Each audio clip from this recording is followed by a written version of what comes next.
Okay, we are live now. inshallah. السلام عليكم ورحمة الله وبركاته. أعوذ بالله من الشيطان الرجيم. بسم الله الرحمن الرحيم. ربنا افرغ علينا صبرا وثبت أقدامنا وانصرنا على القوم الكافرين. ربنا افرغ علينا صبرا وتوفنا مسلمين. اللهم علمنا ما ينفعنا وانفعنا بما علمتنا وزدنا علما وارنا الحق حقا وارزقنا اتباعه وارنا الباطل باطلا وارزقنا اجتنابه. لا حول ولا قوة إلا بالله العلي العظيم. اللهم استخدمنا في خدمة القرآن والإيمان والإسلام. اللهم ارنا الحق حقا وارزقنا اتباعه وارنا الباطل باطلا وارزقنا اجتنابه. وصل اللهم على محمد وعلى آله وأصحابه وأتباعه وسلم. ربنا اغفر لنا وارحمنا وأنت خير الراحمين آمين والحمد لله رب العالمين. Inshallah, we are starting a new chapter, which is called in Arabic, Humazah. The translation the people prefer is the slanderer, slandering. But Humazah is not the slanderer. We will talk about it.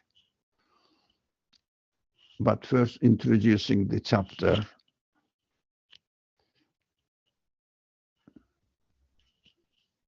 With this very, very brief historical background and the value of this historical background as applicable to our time.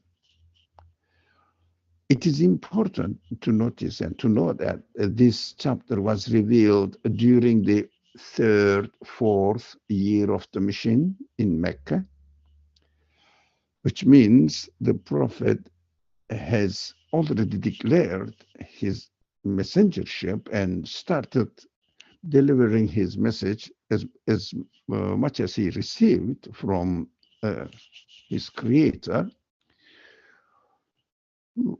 And then people somehow started becoming interested in what this person is saying. And gradually the people are, the number of those followers are increasing. And these people are mostly, not all, of course, but mostly are poor and maybe slaves and has no status in the society, mostly. Not many people though, but still they notice the Meccan population or the leaders, chieftains of the Meccan tribe, notice that those people who decide to follow the Prophet, whatever they do, they don't revert. They don't come back. They don't leave behind following the Prophet. They notice that there is something going on strange in this man. They really enchant. He really enchants the people. If a person really gets into his circle of teaching, they don't go. They don't really give in. They don't surrender to the power of the chieftains. It became so suspicious among the people. What is happening to this man? Although the followers were mostly downtrodden people of the society, mostly, very few exceptions. But still, they are very confident in their decision to follow the Prophet. And they did really esteem it, and they don't really give in, whatever they do. Whatever the power, whatever the accusations they use, They don't accept it. They just disregard their claims.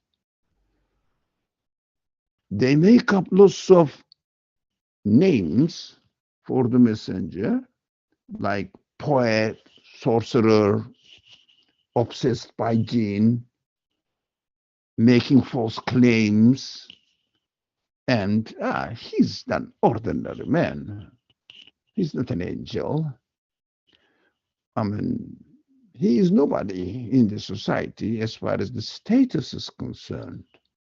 In the society, he was loved by the people as a trustworthy man. It was very famous. The title, the epithet they attribute to the messenger before he started claiming the messengership, it was the Muhammad, the trustworthy, Muhammadul Amin. They know that. Yeah, he was a trustworthy man, but he suddenly changed.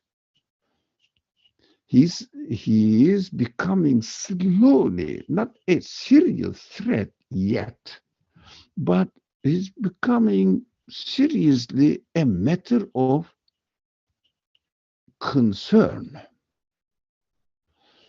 Of course, they, especially the chieftains, did not pay any attention to the message, but started scorning at him, looking down at him and the followers, saying that, who are they? Come on, look at these slaves following this guy and maybe misled by this guy and cheated, if you like, by this guy. Whatever he is doing to them, they never return back to their normal, accustomed way of life practiced by the pagan Arabs. That was the real concern. They had a kind of negative attitude to the prophet, and they started somehow using insulting language and definitely sarcastic behavior. Looking at them, who are they? I mean, come on. This one is, the one who is going now, between speaking among themselves.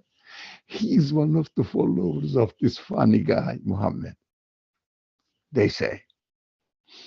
I mean, this kind of attitude they started developing, and the revelation came in order to give strength to the hearts of the followers of the prophet, including the prophet himself, and supporting them by exposing their real concern, their real status of feelings, their real emotional experiences within themselves, so that the people who followed the prophet should know that, yes, really, as it is described in this chapter, in this section of the Quran, they are really in trouble now. That is why they take this negative attitude. That's the reason. Okay, let's come to our house, to our time. Of course, our home now, time-wise home. Those people who may not be rich, who may not have wealth and status in the society, are regarded by the ruling class or certain elite class or certain so-called intellectuals, scientists. Who are these people who deny us, who don't follow us, who are obstinate towards our teachings and towards our values? Who are they? Just ordinary people. I mean, in the world, we are seeing this, but especially in the States, most of us are here from the States, not all, but most. So they are mostly immigrants, They came here to take refuge with us in order to have a comfortable life. Yep. And they need our support. Yep. That is good. That's why we are the boss. This kind of attitude, but at the same time, because of the cultural environment now, they are kind outwardly, but most of the people don't take notice of the teachings of Islam, teachings of the Quran seriously. They say it's a matter of something to do with the foreign outsiders' cultures. Yeah, we have to take pity on them and try to use them in order to, uh, how do you say, boast or support our economy. And they work hard because they need to work hard. They are not prosperous now. So they will contribute to the society as long as they pay the taxes, and as long as they uh, support the administration, as long as they don't cause the problem in the society, they are okay. But some of them went even further. I mean, practically speaking, becoming suspicious about the group of people here, mostly immigrants, who call themselves Muslims.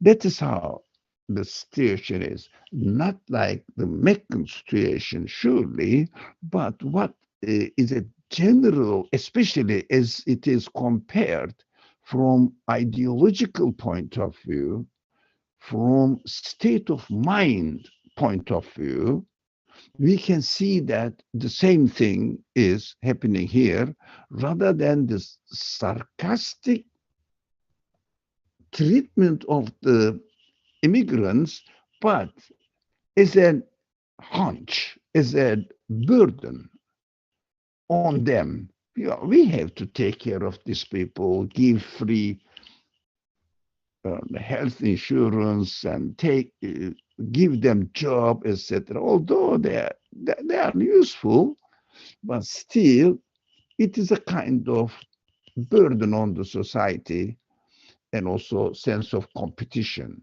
Who are these people? May be happening in here and there in the world. So not necessarily in the non-Muslim countries. It means non-Muslim means that the population are mostly those those people who don't declare themselves with the title of Muslim. In the Muslim countries, again, with the same definition, the population of which mostly declares themselves with the title of Muslim again, in inverted commas, quote unquote, Muslims. So the ruling class mostly in these countries as well are made up of elite and somehow rich part of from the richer, wealthy part of the society. They look at the practicing Muslims. They are mostly working people, working class people, laborers and peasants, etc. They say, let them enjoy their religious treatments, etc. But what they follow, what they believe is really nothing. Come on, don't take it seriously. Of course, there is a competition between religions, that the Christianity, Judaism, Buddhism, whatever, Taoism, whatever you call them, lots of isms, and at the same time, uh, other religious traditions. So this competition side is something different. They say you are wrong, we are right. That's a competition. But what is described here is not in terms of competition. It is just rejecting completely and seeing them nothing. I mean, this will have no value at all. But in fact, what we are going to see in this chapter, the main reason why these people do not take the message of Islam seriously, because the content of the message of Islam teaches something which they never will want submit to. That is the main point now we are going to study. They are not going to submit to the content of the message, which will call them, which is, or which calls them to take into consideration some other aspect of the life, not what you are saying the most important aspect of life is. That is wrong, and that causes you a great effect, or inflicts your life in the negative way. It means destroys your spiritual status. It means your feelings are in trouble because of the wrong attitude you take. Now, let's go now. If you have no questions, concerns about this very brief historical background and the analysis of the subject of the general analysis of the subject of the section of the Quran here we are going to study, inshallah. Yeah, Brother Ali. Yep. Assalamu alaikum. So I was trying to visualize how you were explaining it. So when you say they don't revert, what does that mean? What are they not reverting to? I think as far as the Meccan conditions are concerned, they don't revert means when they uh, submit themselves, or they really subscribe themselves to the teachings of Muhammad, they don't come back to their previous pagan traditions and follow the already existing status quo, if you like, administrative system, if you call it administrative system, somehow tradition, their tradition. They don't come back there. What they do, they follow Muhammad. They don't revert from teachings of the Prophet Muhammad والسلام, back to their pagan. That's what I meant. A pagan tradition, pagan way of life. Did you mean this question? Yeah, Or, thank you. yeah. Or revert means come back to their previous status, especially in Mecca. Whatever they did, the opponents of the Prophet, the followers never gave in. But some of them were hiding because of the fear of the oppression. But those who declared openly never gave in, never reverted back to their pagan tradition, whatever they did. But it wasn't really the physical torture, wasn't really the problem during the third, fourth year of the mission. No, but physical torture started towards ninth year or something with the boycott period. It took on 2 years. So that is now the physical reaction. At the very end of the Meccan period, they started really planning in order to plot to kill the prophet. That is how the things developed. Now, at this stage, the if you like the torture, again the torture, not physical torture but psychological torture. That is what we see in the world now, psychological torture. Looking at the believers and the followers of any religion, in fact, but particularly Islam, they say this, yeah, these people, I mean, they are ignorant people, they are not well educated people, so let them entertain themselves. I mean, don't take them seriously, don't pay attention to them, etc. This attitude. Now we see in the world, usually. Physical torture is not the subject, really, the worldwide matter now.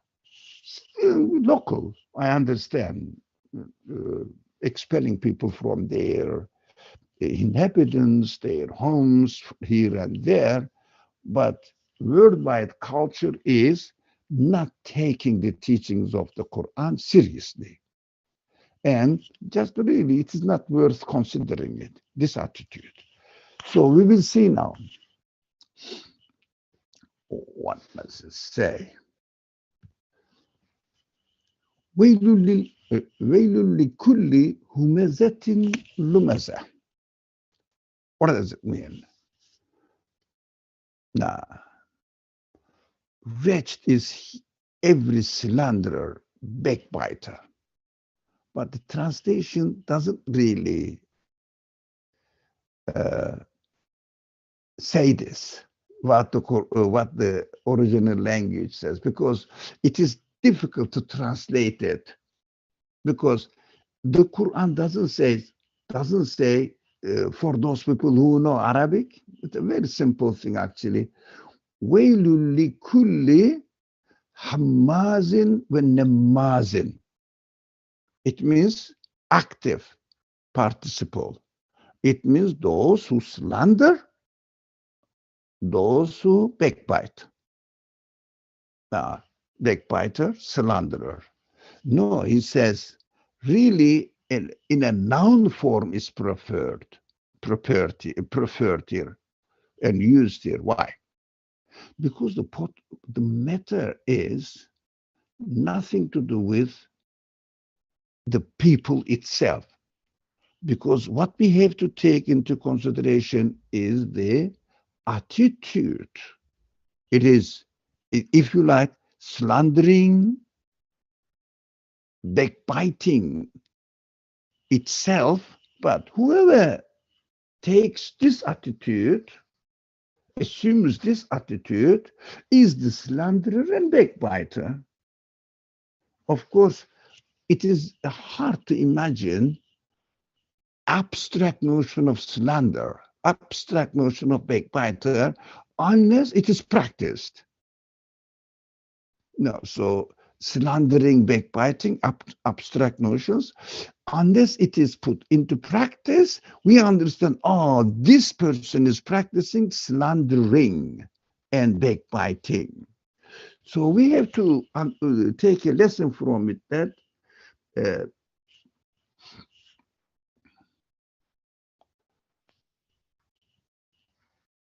what kind of, if you like, mental and spiritual attitude that these people are assuming or practicing towards the believers. But you can generalize it. I mean, you may have some relatives that you don't like. You can backbite. But I think the main point in this section of the Quran is not in its very general sense, because of the general content of the section. I mean, tells me, as far as I understand, that it is something to do with the uh, contrast or conflict, if you like, not the physical conflict. Here is the mention. This section mentions not physical contrast, but psychological if you like, war between believers and non-believers. Non-believers, the believers in God and the hereafter and following the prophetic message.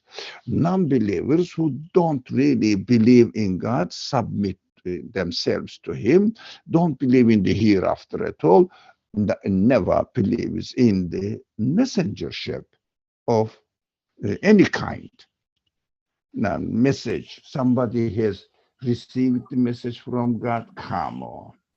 Even those people in this secular society believe in God, they never take messengership into consideration at all. Because according to them, God created the universe, designed it, and it is working by itself now. What is it to do with sending a messenger, warning the people about the hereafter? Come on, we live here and we die here. But of course, the universe, it is impossible to explain how it exists other than attributing it to a starter. They call it prime mover. A starter. Yeah, it must be, there must be something who set the order of the universe at motion, gave existence and at motion, and that's it. Now the world is working by itself. That is called nowadays a deistic attitude. Well, the technical words are not important, but if you hear this in America as well, especially the founding fathers were all deists or something, you know what is it about? Yeah, they believed in God, but not religion because they didn't believe in the messengership. The problem is the messengership for the people.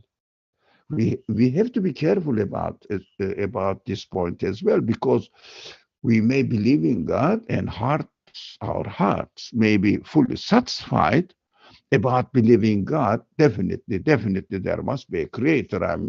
I have no doubt about it. I'm sure about it. Okay. But how about the messenger? He brings God's will, if you like, God's will down to us and introduces his will, why he created the universe, how he created the universe, what he is expecting of us. And this message can only be received through his verbal explanations, guidance sent by a teacher who practices, delivers it, and practices it in his life. So as soon as one really sincerely believes in God, they should look at the messenger. Why? If the universe is created by a conscious being, there must be a purpose in doing so. And what is the purpose? That is the main concern. Just subsequently, what believing God should follow subsequently is what is the purpose of creating such a wonderful place and me with such wonderful qualities. And I have to learn because I have consciousness. It requires the reason for me to live because we don't do anything without any reason. We may expect pleasure. We may expect, I don't know, just pastime. We may expect something to gain and satisfy our expectations. Whatever the reason we have, as a result of this reason, impulse of this, or motivation of this reason, we start acting, and that makes us meaningful and worth living. So, in existence, we find ourselves here within the universe as soon as we realize that there must be a conscious creator. Definitely, this conscious creator must have a reason to create the universe. Therefore, to create me. What is he expecting of me? I have to expect from this creator to explain it to me. Because when I look at the universe, I don't see why I do exist. What is the purpose in my existence?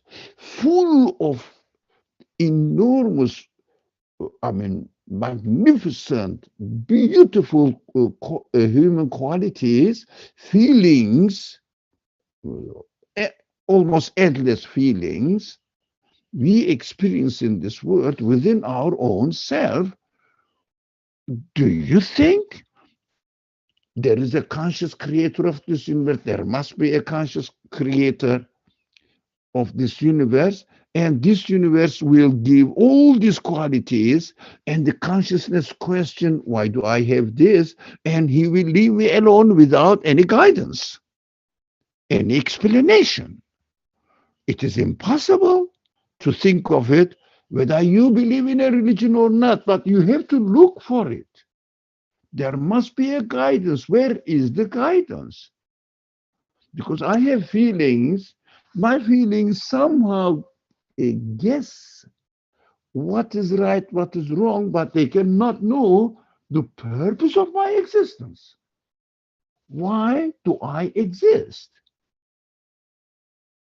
Because I am giving, I must have been given an existence by a creator, and continuously this existence is renewed and supported by new expositions, disclosure of the qualities of the creator in front of me. I am going through a journey of life which I experience wonderful different creatures, creation, and I don't know why. Although I may say I'm being a good man and helpful to other people, I don't harm, I don't lie, I don't steal. Okay, what is the purpose in not lying, not stealing? What is the purpose in being good to other human beings, animals, plants, environment, whatever? Yes, they are good qualities, but what is the purpose? You are going to die and perish away forever, anyways.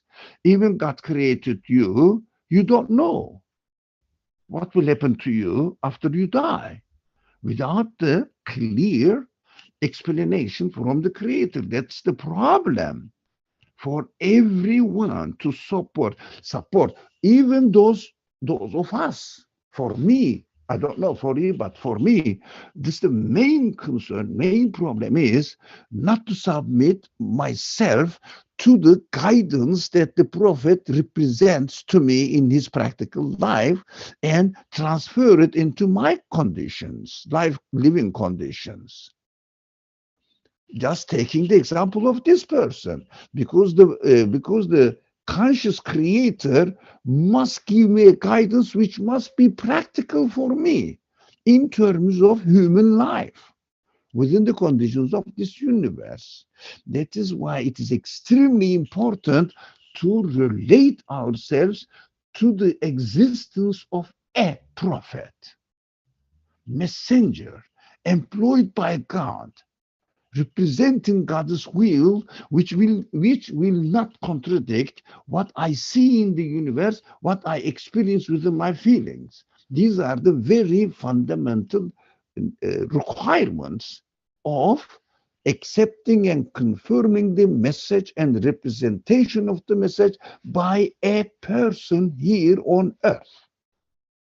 That is the key point in our being or belonging to a religion.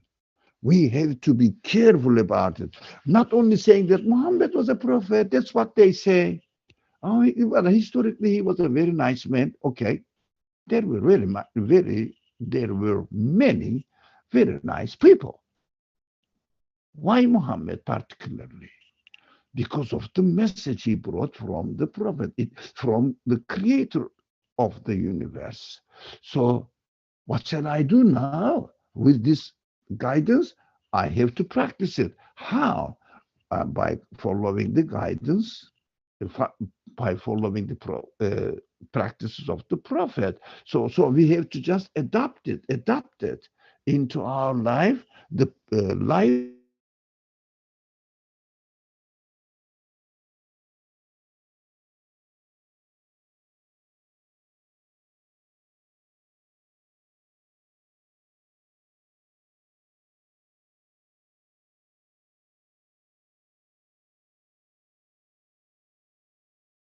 So similar conditions like this, but in a different setting, I have to transfer it into my own setting of my living conditions. So that is what really religion is all about. Prophet. Without prophet, even some believes in God, there is no religion. It means there is no life pattern for me to follow the reason of existence of this universe as instructed by the creator of this universe, conscious creator of this universe. So let's come here.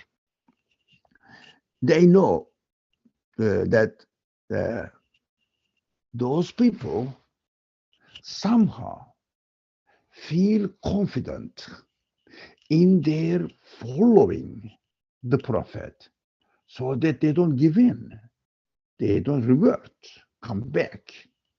They have totally submitted their life to the prophet himself. What is this magical all? Because following a culture is not the result of conviction. We have to understand that. Those people who follow fashion, who follow the cultural way of life of their environment, not because they are convinced. If something happens and goes against their benefit, they just give in. For example, I give the very typical example. In the States, the taxes are everything. Eh? There are two sure things in the United States. One is tax, the other one is death. You cannot escape from these two. So those people, if those people who pay tax, if there was no ruling, no punishment, no persecution, if they didn't pay the tax, how many percentage of the population of America would pay tax? Maybe in this inner land, red people, redneck people, they may still give some money, but apart from them, 90% of the people wouldn't pay tax. For example, if the states announces that all the tax system is annulled, finish, it is not functioning. Everybody is free without any paying tax. Everybody will make the celebrations of this announcement.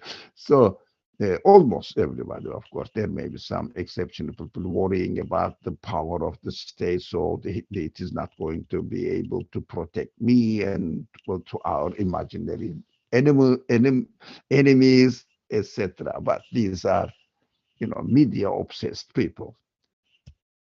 Okay, but not all of them. So you understand that if there was no enforcement, people may give up the cultural way of life because there is no responsibility.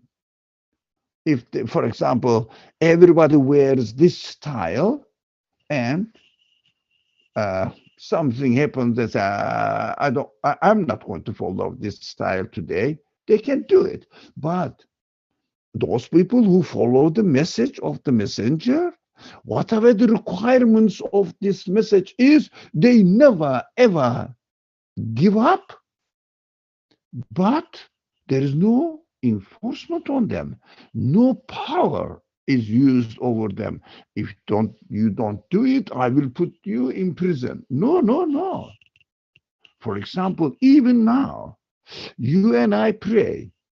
Is there any punishment if I don't? No. Can I give up praying? Never. I fast. Ramadan is approaching, so happy days are coming. So who forces you to fast? Nothing, your conviction. Okay. For example, let's say people have a certain way of hairstyle. Yeah, it is the fashion. Who forces them? Nobody. So are they convinced that they have to have it? No, that's their choice. Now, which kind of choice? Unconscious choice. Subconsciously following the flood of the society. So if something happens, they may not do it. That is their choice. But belief is not only the choice, but also necessitates the responsibility, which is the result of their conviction about the truthfulness of this way of life. As a result of the conviction, not as a result of the power oppression on them or practicing power on them, punishment there, here in this world. No, especially nowadays, there is no such thing if someone doesn't practice it. So practice their belief. That is why that thing puzzles them. They are a kind of jealous of them. How they can be so confident in their belief that they never live, although there is no power on them and there is no benefit for them. Okay, I understand. I am the chieftain of the society, leader of the society, or honorable person or in the society. I satisfy my ego, but they don't have any of them. Who are they? That is why they say, these people, come on. One of them is passing now. This is this attitude they take. So, okay, why do you do that? Why do they do that? What the thing they are putting their power, if you like, or their, how do you explain it? How do they see that they are entitled to do that? What is their criterion to take this attitude? Not because they are convinced, etc., because of the status they attribute to them for the value of something that they own. What is that? الذي جمع ماله وعدده. Who those people who do this, who take this attitude, look what they are depending on.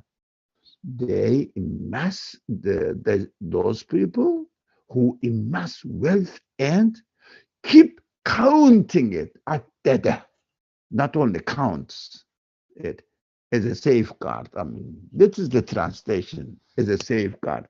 It means that is the point of support for their attitude. Because look, I have this, I have this, I have this, counting the wealth.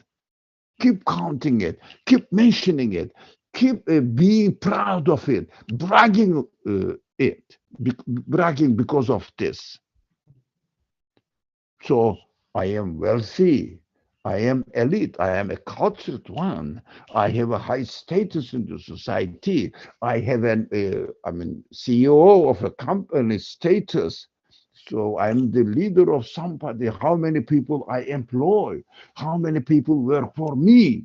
So they say, oh no, I have this investment here, another investment there.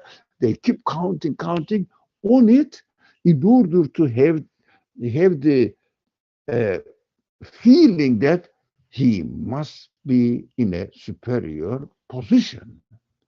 They gain their value from the wealth they own.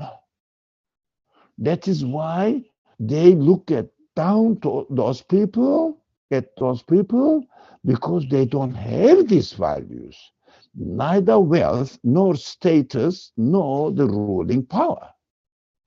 These are called those people who are the protectors of the status quo of the society. not because they believe in it, but they take pride of it, thinking that this property gives them satisfaction, gives them the status. This status is sacred for them. جمع مال الذي جمع ماله مالا وعدده.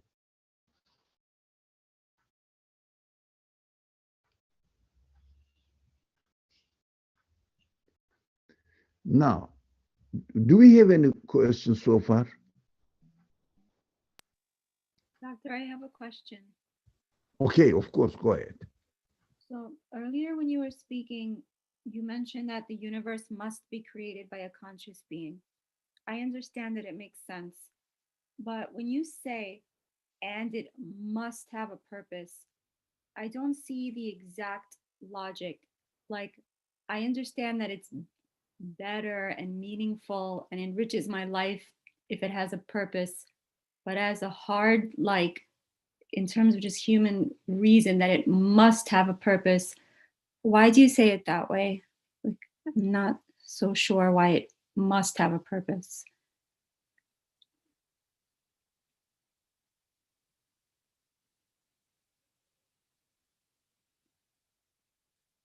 Can I say something, if you don't mind, about your profession and give an example about your profession? I don't mind. Okay, thank you. So, I know, as far as I know, you are a dentist, practicing dentist, correct? Yes. Alhamdulillah. So, if I come to you because of I have a problem, God forbid, but when I have a problem, I will come to you, by the way. So get ready for it. Inshallah, I won't have it. I don't want to disturb you. But at the same time, yes, assume that I came to you. So I know that you are an intelligent person. And I know that that is your profession. And you know, intelligent person. If I come to your office, if you say, okay, you call me, I say, Brother Ali, okay, Brother Ali, can you sit here? What do? I follow, don't I? Don't you expect your patients to obey you? Obey means not your command and you have to sit here, man. No, no, no, no. I'm not talking about this. You are offering me your will. I know you did it on a purpose. And you say, please open your mouth. I said, no. Why? Because, I don't trust you. But as long as I know you are a conscious being, whatever you do, there must a purpose. Because, I mean, there must a purpose, maybe a selfish purpose, but there must a purpose. Self-satisfaction for the sake of satisfying your own ego, yes, but there must be a purpose. That is a purpose. So if you do anything, there must be a purpose. For example, you can say, I want to help people. I also, I want to make a living for myself, make some money for me or means of living conditions that I need to take care of. There must be a purpose. So, do you work? I know you are working. Yes? Yes. Why do you work? No purpose? You do something with no purpose? There's a purpose. Yeah. So if the one who created this universe by the witnessing of the way that the universe exists demonstrates that the source of existence of this universe must be a conscious being. Can I say that he's not conscious, he's a stupid thing, whatever it is, a huge, bigger than the universe itself? It is like, it's an example, of course, like a mountain, but bigger than the universe. Would you believe me? Would anybody believe me that a mountain gave existence to the universe? With a mountain represents an unconscious, therefore, with no purpose, representative of the creator of the universe. Would you believe? No one believe it. And I wouldn't even expect you to answer it because it is so obvious. So it must be a conscious being. Even these people, it means they believe a kind of vague understanding of God they have and just created and left the universe by itself. Still, they say he's a conscious, they call it the architect of the universe. That's the name used by them. If you go to a temple, Day's temple, you will see this name mentioned very frequently. So architect cannot be unconscious, so that he's really designing this one with an intelligence, and there must be a purpose. Do you think an architect sits in his office and makes a sketch of the project they are going to plan of something? Why do you do that? I don't know. What does I'm doing it? No purpose. No, no, no. He's preparing himself to imagine a structure which is aligned with the environment, geographical, geological conditions of the area, and the lifestyle of the people who live here. And that is why he did this building must be this high or this large, the color must be like this, the design of the building. Why? The purpose. And also look at yourself. Don't you see, not only, I'm not speaking to you, Afshan Haq, personally, in general, but you are the, if you will, a spokes women of our feelings. Everybody may have this question among us. So I really appreciate your courage to speak. People don't speak. I don't know why. Yeah, most the Muslims are a kind of under the unfortunately conditioning that they have to listen because in while you go to when you go to the masjid when the khutbah is there you shouldn't speak at all. Maybe as the etiquette of listening to khutbah that is different from our discussion. I'm not different from you. I'm not speaking to you here as an authority, or I'm not giving a khutbah, I hope. But it may turn out to be a khutbah if you don't raise your voice and hand. So please don't make it into a khutbah. It is not Friday khutbah. So we are not having here as a Friday sermon. So, anyways, so I don't know whether so far is good for you for your answer. So when you look at yourself, don't you see that there is a purpose in the creation of your hand, in the creation of your, I don't know, tongue, in the creation of your eyes? Is there no purpose? How about in the creation of your mind, your feelings, your consciousness, the quality of the consciousness to ask, to question, what am I doing here? What should I do for what reason? Don't you look for a reason to to do something, whether outwardly expressed or not? You are doing everything for a reason because of your consciousness, because of the quality of your reasoning.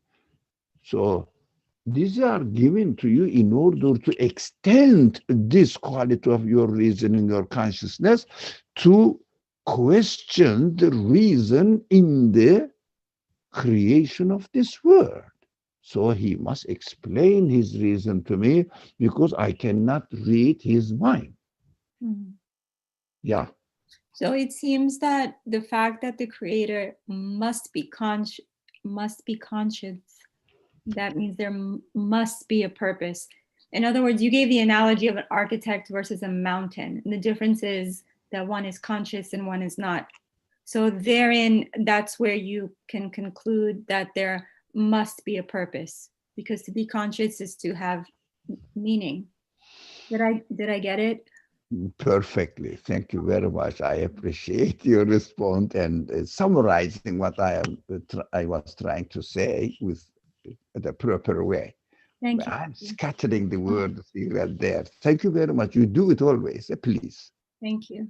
Thank you. I will appreciate it if you do it again Okay. next time. No, any of you, those people that are here among us, they can really express what I meant to say here much better, in a much better way than I am doing it.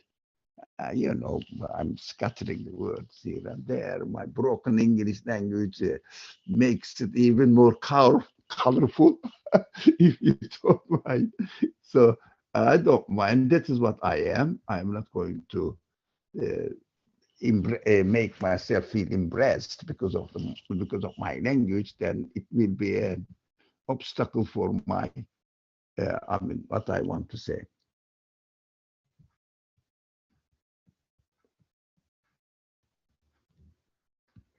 So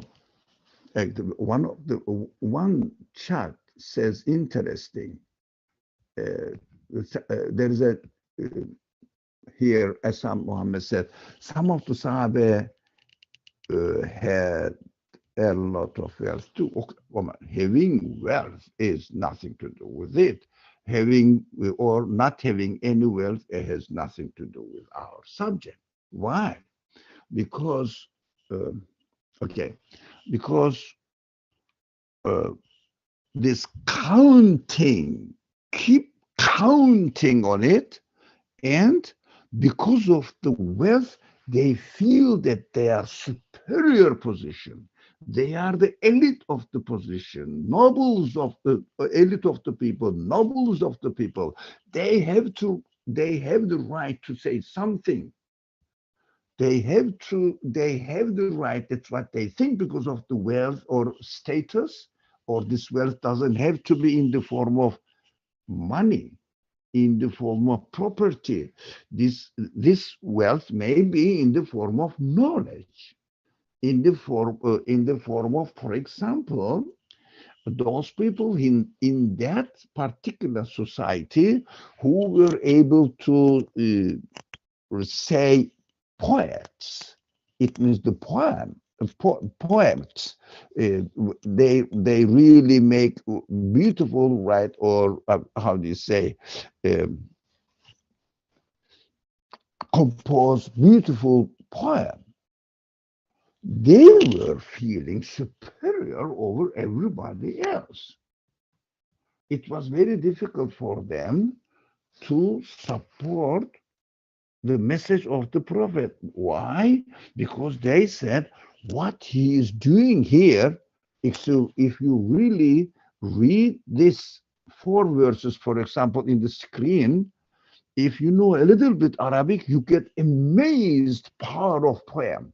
They cannot compete with it.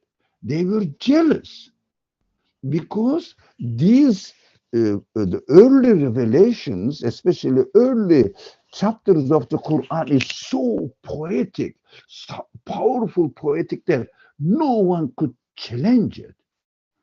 You know, if you read, I don't know whether, for example, let me read it. ويل لكل همزة لمزة الذي جمع مالا وعدده يحسب أن ماله أخلده كلا لينبذن في الحطمة. Awesome, man. It is completely new context, completely new design of poem, new design of poem, and completely so unchallenging way of presenting the subject. Those poets were really very jealous, and they want to kill Muhammad as an competitor, and downgrading their value of poems. They stopped challenging Muhammad according to them. So they understood that their wealth is, of course, the power or ability to write poems were challenged. They couldn't accept it. Who is this guy who has been among us for 40 years and we have never seen that this man has any power? any quality to write any poem. We've never seen him. He was nobody.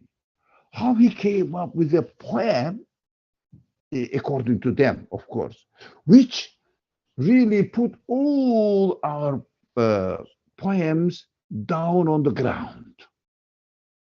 That was another side of the Quranic miraculous impact on the society. There are many others, but this is just one thing came to my mind. So wealth doesn't mean only money, property, but anything. For example, a high quality of profession, yes, or status in the governmental offices. They were proud of it. But the companions, the friends of the prophet, some of them maybe later on at the beginning, that wasn't really the case. But later on, some wealthy people also joined in the circle of the prophet message.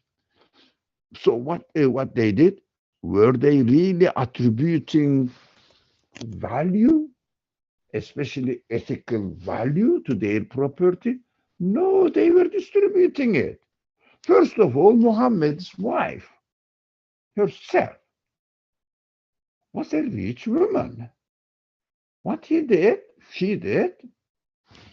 when she saw the situation is getting severe, she spent all her wealth during the period of boycott in order to support the people, needy people. Was she proud of it? Never. It goes against the teachings of the prophet, which they submit themselves to. So that is interesting. That's a good point, by the way. I appreciate Sam's comment in the chat box, but we have to answer as well. We have to take into consideration and we have to express what we think about it. So, uh, the the human beings need what? يحسب. Let's go to the third verse of the section. يحسب أن ماله أخلده. That is the point. Thinking that his wealth will make him live forever. That is the point. Do you think the companions of the prophet were thinking that their wealth, any kind of wealth, will make him live forever, or the life, gaining life of a never-ending life, pleasure, is in submitting to this creator and following his will as he revealed gradually to them. So whatever was revealed through the prophet to these people, they followed with no hesitation. They followed with no hesitation. It means they were submitting their will to the will of the Creator, and they were taught by the teachings of the prophet that this word itself cannot be the purpose of their life, but the real purpose of their life to be consistent within our understanding. So therefore, follow the will of the Creator while they are practicing using their feelings within themselves, given again by the Creator, and returning these feelings back to its real source, who is the creator of human beings and therefore the universe. So they were just submitting themselves, and they understood that this creator must be absolute, infinite. He is the creator of the universe. You cannot describe him with any quality, any attribute of this universe, created beings. He is the creator of it. So we have to say the creator of this universe cannot be, should not be actually, should not be any quality of this created world. He is the creator of it. It means he cannot be limited, he cannot be bound to time and space, anything. He cannot have beginning and the kind of concepts that we make up as a result of our experience of this world. No, he must be absolute. If he is absolute, so his eternal happiness, eternal living, his eternal happiness lies in his existence as they attach their existence to him. It means, as the Quran keeps saying, which is most misunderstood or limited subject, which is made subject to limited understanding, everything will at the end ultimately be returned to the Creator. The Quran says, to us. It means the Creator. What does it mean? Everything, and also says, God is the inheritor of the universe. What does it mean? Everything will end up with me. It means I am the sort of existence, and everything is under my ownership, if you like, not a property, of course. The creation, the act of creation is under my ownership. So everything must come back to me in order to have the, how do you say, permanent existence. Because only I can give the permanent existence, because I am the only one who is infinite. So returning back means our existence. If we attach our existence to him, we will be with him. It means we will be taken back to him after this existence. It means we will be given permanent existence by his infinite power, infinite knowledge, wisdom, mercy, whatever you know now, the qualities of God. So, because he is that. But if someone doesn't believe in God, what will happen? Yes, he will be given an existence, but because he didn't acknowledge the power, the creator, the source of existence, so he will be deprived of God's favor. He will exist in hell. It means hell position. It will be described here in this passage as well. Which kind of, if someone doesn't acknowledge that his being belongs to this absolute creator, which kind of feelings he will say? The, of course, your property, your status, your honor, whatever you call them. So nobility accepted by the people around you, not by your creator, will only work until you die. Afterwards, you didn't return them to their creator. So their creator will say, okay, come here and get all the things that you benefit from them in this world.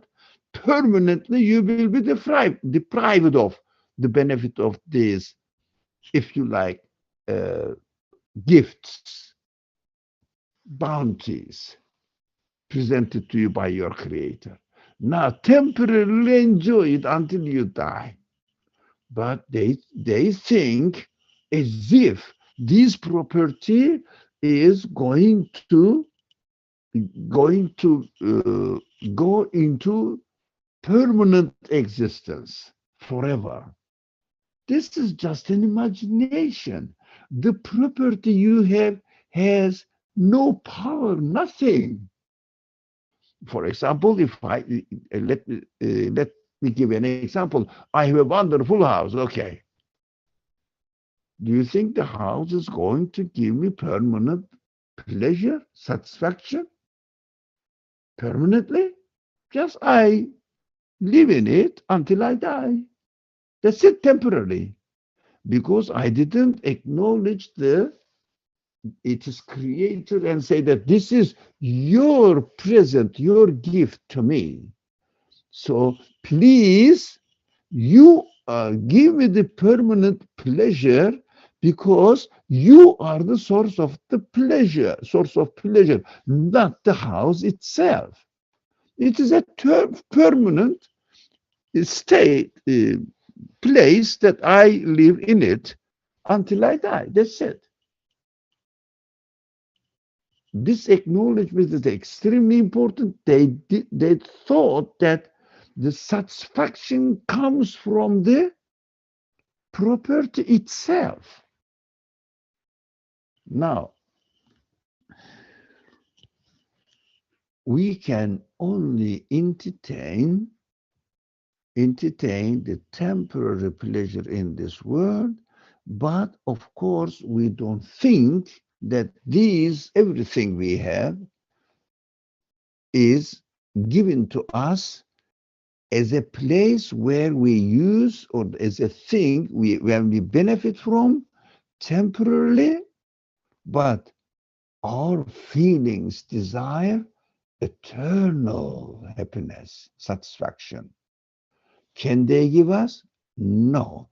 But these people, because of the negligence of the reality, not acknowledging the reality, they use their temporary wealth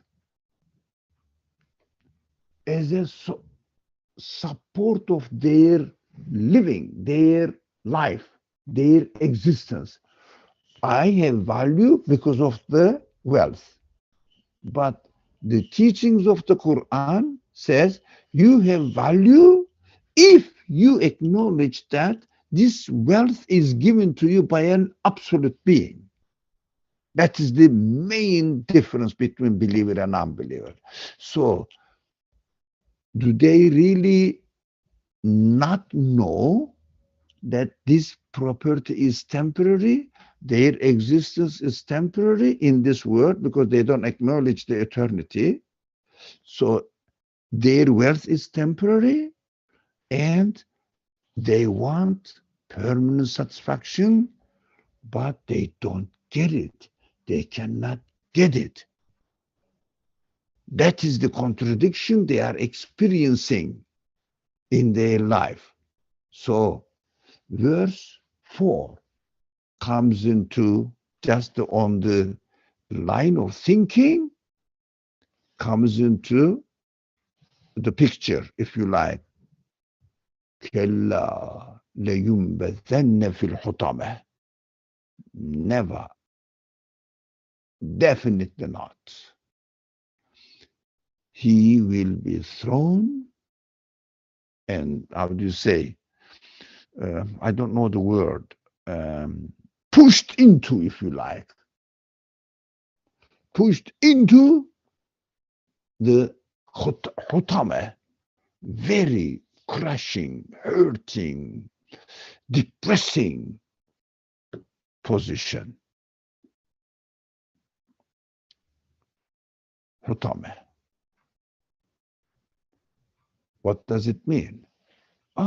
We can understand it in a very traditional way. Of course, he will be pushed into, forced into hell.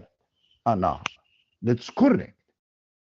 At the end, it must be so. That's what they deserve. But how about here?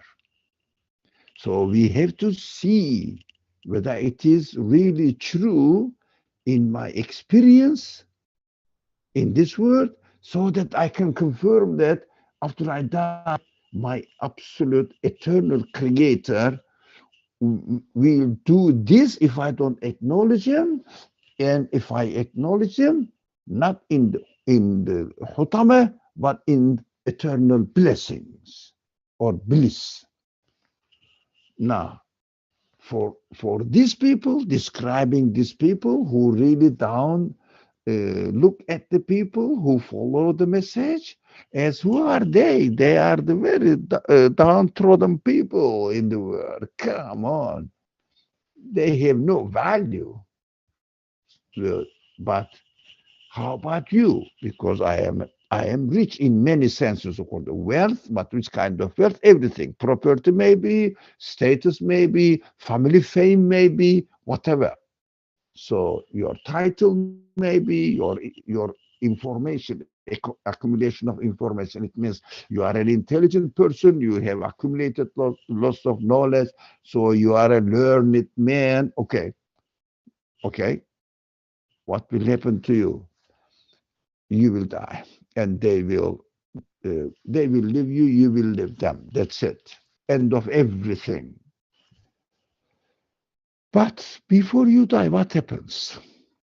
For example, if someone has any property, he's enjoying it. But we are human beings. We are not stones. We have feelings. We have consciousness. That is the most important side of human being, which is called human soul, human human spirit. Yeah, the soul uh, reminds me. My feelings say, yeah, I have these property. Yes, even more than I need. Yes, and I am proud of them. Yes, and I'm living now. I'm young and living, but human feelings that, uh, Ali, you will die one day, don't want you?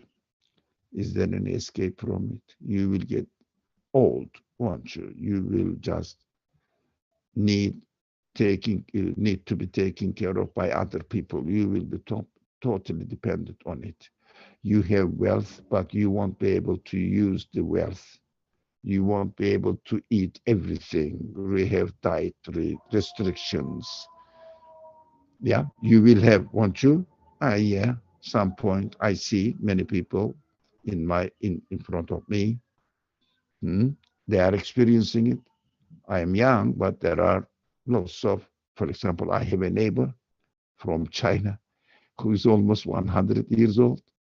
Yeah, he cannot walk properly. Yeah, I don't think he eats everything he likes, although he is apparently he is not very poor guy. He's a moderate man. I will be like them as well. Hmm?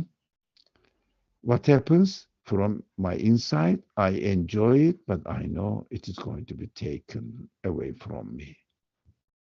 I know I will leave them. They will leave me.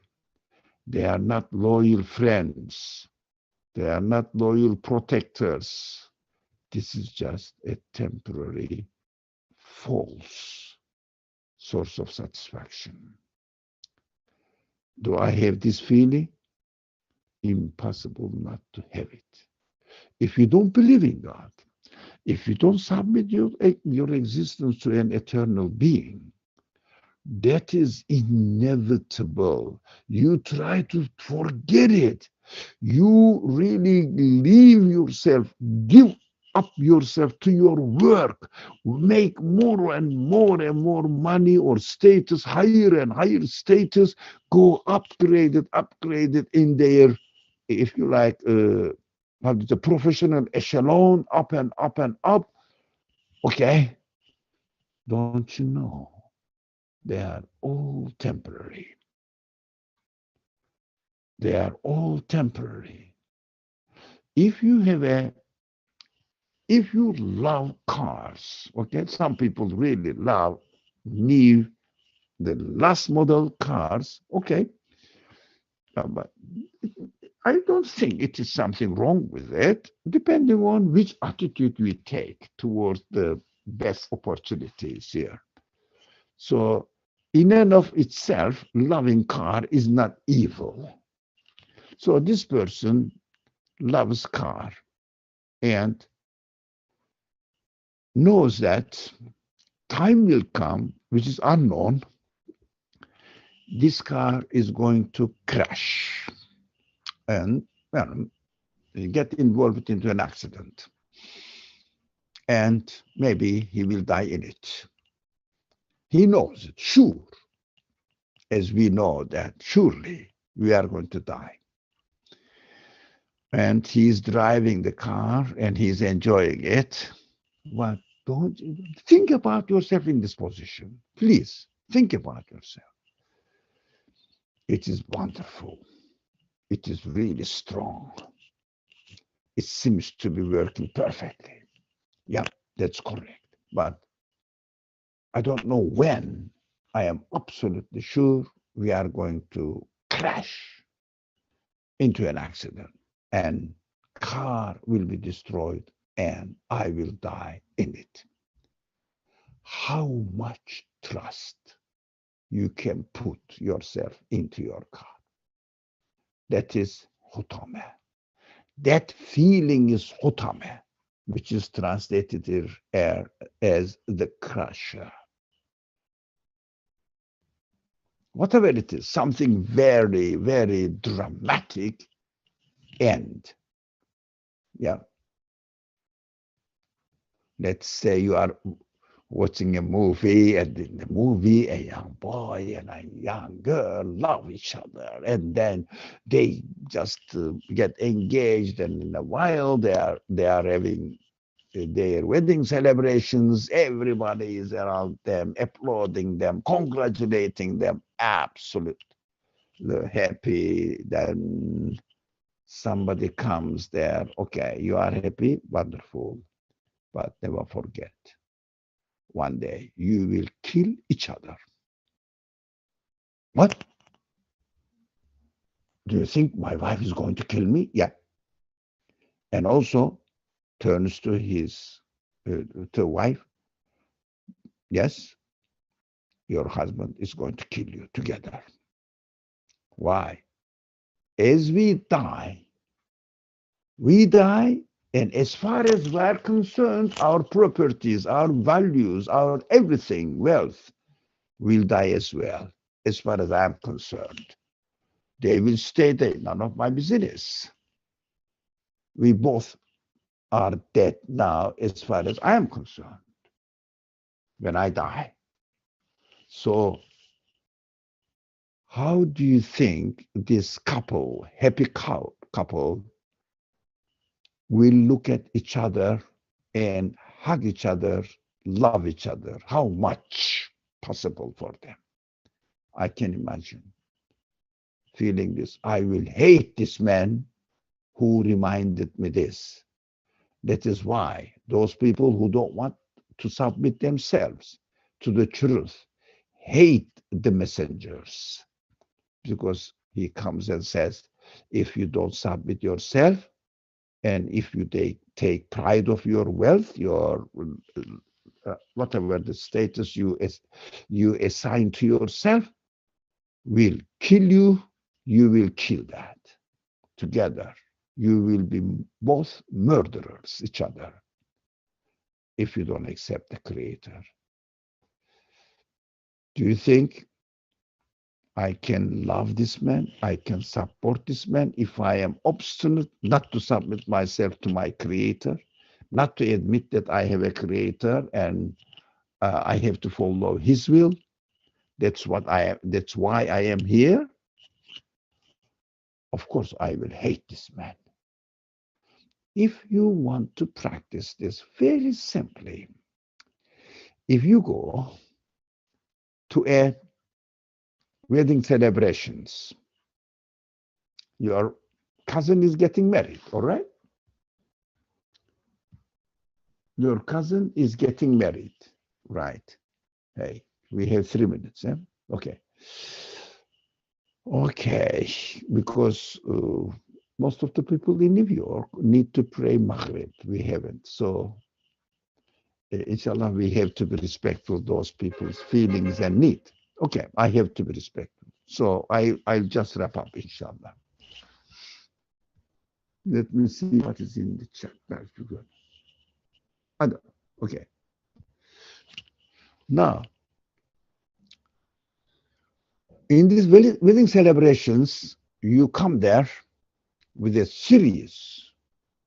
serious attitude, you know, and make a beautiful speech reminding the people that if you don't celebrate this marriage by acknowledging the creator and you belong to him and you have to get married in his name, act his name and trust him and expect all the pleasure from him.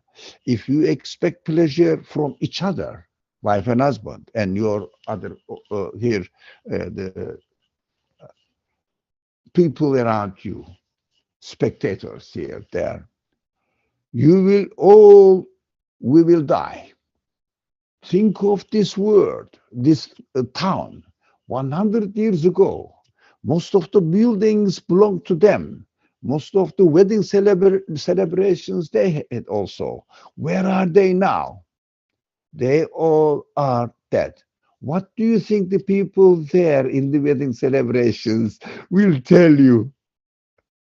Come on, man. We came here to entertain ourselves and you poisoned our pleasure. Is it the time to remember death? No. Yes, it is not a, it wouldn't be a good behavior to do that, but at the same time, our consciousness, our feelings know it. This is the reality. I cannot deny myself. It is there. That is why people keep themselves busy. That is why people become workaholic, alcoholic, I don't know, drug addicted, or why they don't want to think the future, just want to remain in their remain busy in order to entertain their daily life. We have to understand what this crashing is in order to understand the rest of the section of the Quran, the chapter of the Quran, which is it's a very vividly going to explain what this psychological status of the man, of a person, if they are looking at at people, looking down at people with a sarcastic, scorning attitude and uh, backbiting about them, slandering about them, you will understand how horrible these people's position is. Inshallah, we won't be in this one. In order to realize this, we will try to keep away from us because we shouldn't really disregard people because of their low status in the society. And also, we have to submit the reality that our nature, if you like, human side, our body, our universe, everything in this world reminds us that this world has a conscious creator. Submit yourself, return your existence, return your being to him. وَإِلَيْهِ تُرْجَعُونَ. Everybody will be taken back to him. But the problem is whether I acknowledge this reality or reject it. Accordingly, I will be treated when I am taken back to him. Bismillah ar-Rahman ar-Rahim. I think I have to stop here. Let me see if there is anything. Anybody wants to say anything? So, uh, because of the time restraint, inshallah, for some time we have to be very careful about ending the discussion by 8 o'clock. So, Bismillah ar-Rahman ar-Rahim, Subhanaka la ilma lana illa ma 'allamtana innaka antal alimul hakim wa akhiru da'wahum and alhamdulillahi rabbil alameen bi hurmati sirr surat al-Fatiha. Thank you for joining. See you on Wednesday, Saturday, next Monday, inshallah. Wassalamu alaikum wa rahmatullah. Thank you, Doctor. You are most welcome. I'm very happy for your question, comment, everything, inshallah. Thank you. Assalamu alaikum, Ya Ali. Alaikum salam, ya Habib, ya Tahira. Alaikum assalam. I'm very happy to hear your voice, man. Alhamdulillah. Thank you. Thank you for contributing to my mind. Alaikum salam, Asab. I see. I don't hear you, but I can see your picture. You are Yeah, saying sorry. salam Yeah, alaikum. like Assalamu alaikum. Alaikum salam wa rahmatullah. Okay. Wassalamu alaikum. I think we have to leave as early as possible because of the time restrictions. Assalamu alaikum.